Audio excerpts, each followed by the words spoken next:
Pada suatu hari, ada seorang ibu dan bayi yang sedang asyik bermain bersama. Sang ibu sangat bersyukur karena bayinya sehat. Duh, lucu sekali ya kebersamaan mereka. Tapi tunggu dulu deh. Tiba-tiba sang bayi menangis.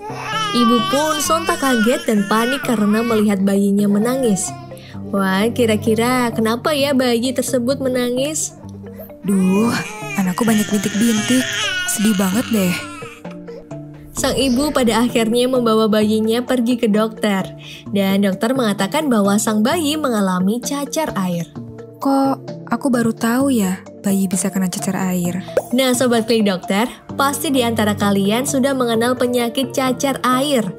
Penyakit ini biasanya memang sering dialami oleh anak sekolah.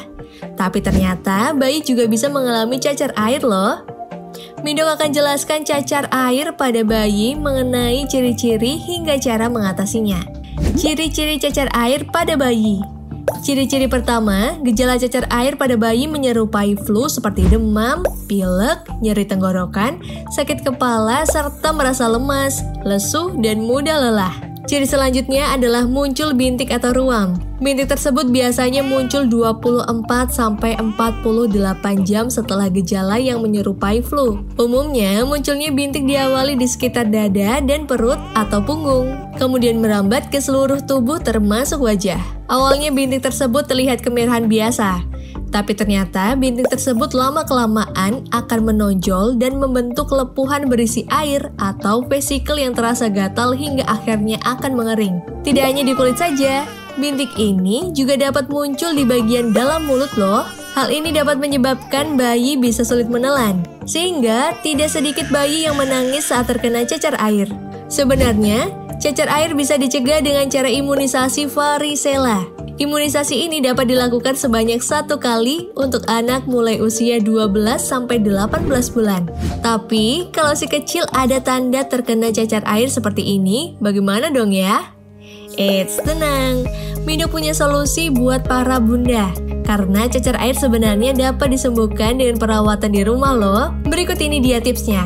Yang pertama, jika bunda menemukan bintik merah pada si kecil, jangan dipecahkan ya, karena akan menyebabkan infeksi bakteri. Lagi pula, bintik merah pada si kecil dapat pecah dengan sendirinya dan mengering kok. Bekas kehitaman yang ditinggalkan pun juga lama-kelamaan akan memudar. Yang kedua, bagi bayi yang masih menyusui, ibu dianjurkan untuk lebih sering memberikan ASI. Hal ini bertujuan agar tubuh bayi mendapatkan sistem kekebalan dari ASI. Pemberian ASI pada bayi yang mengalami cacar air juga berfungsi untuk mencegah dehidrasi. Apabila bayi sudah berusia di atas 6 bulan, bunda wajib memberikan empasi yang kaya nutrisi serta air putih yang cukup. Yang ketiga, pakaikan juga pakaian terbuat dari katun yang bersih dan kering. Sebab, kain katun bersifat halus dan tidak menyebabkan iritasi pada kulit bayi. Pakaian dengan bahan katun juga membuat bayi merasa lebih nyaman dan tidak kepanasan, bersih dan juga kering. Jangan lupa kompres kulit si kecil dengan air dingin untuk mengurangi gatal ya. Dan tidak lupa istirahatkan si kecil agar penyembuhannya optimal. Bila si kecil tampak lemah, nafsu makan atau menyusu menurun, sesak napas dan kejang, maka ada kemungkinan nih si kecil mengalami komplikasi dari cacar air. Nah, perlu banget nih untuk langsung konsultasikan si kecil ke dokter agar mendapatkan pemeriksaan lebih lanjut, agar si kecil bisa ditangani lebih lanjut dan si kecil sehat kembali. Itu dia informasi seputar cacar air pada bayi. Semoga informasi ini bermanfaat ya. Yuk like, komen, share, subscribe jika kamu suka video ini. Jangan lupa untuk download aplikasi Klik Dokter agar mendapatkan layanan kesehatan dengan mudah dan cepat.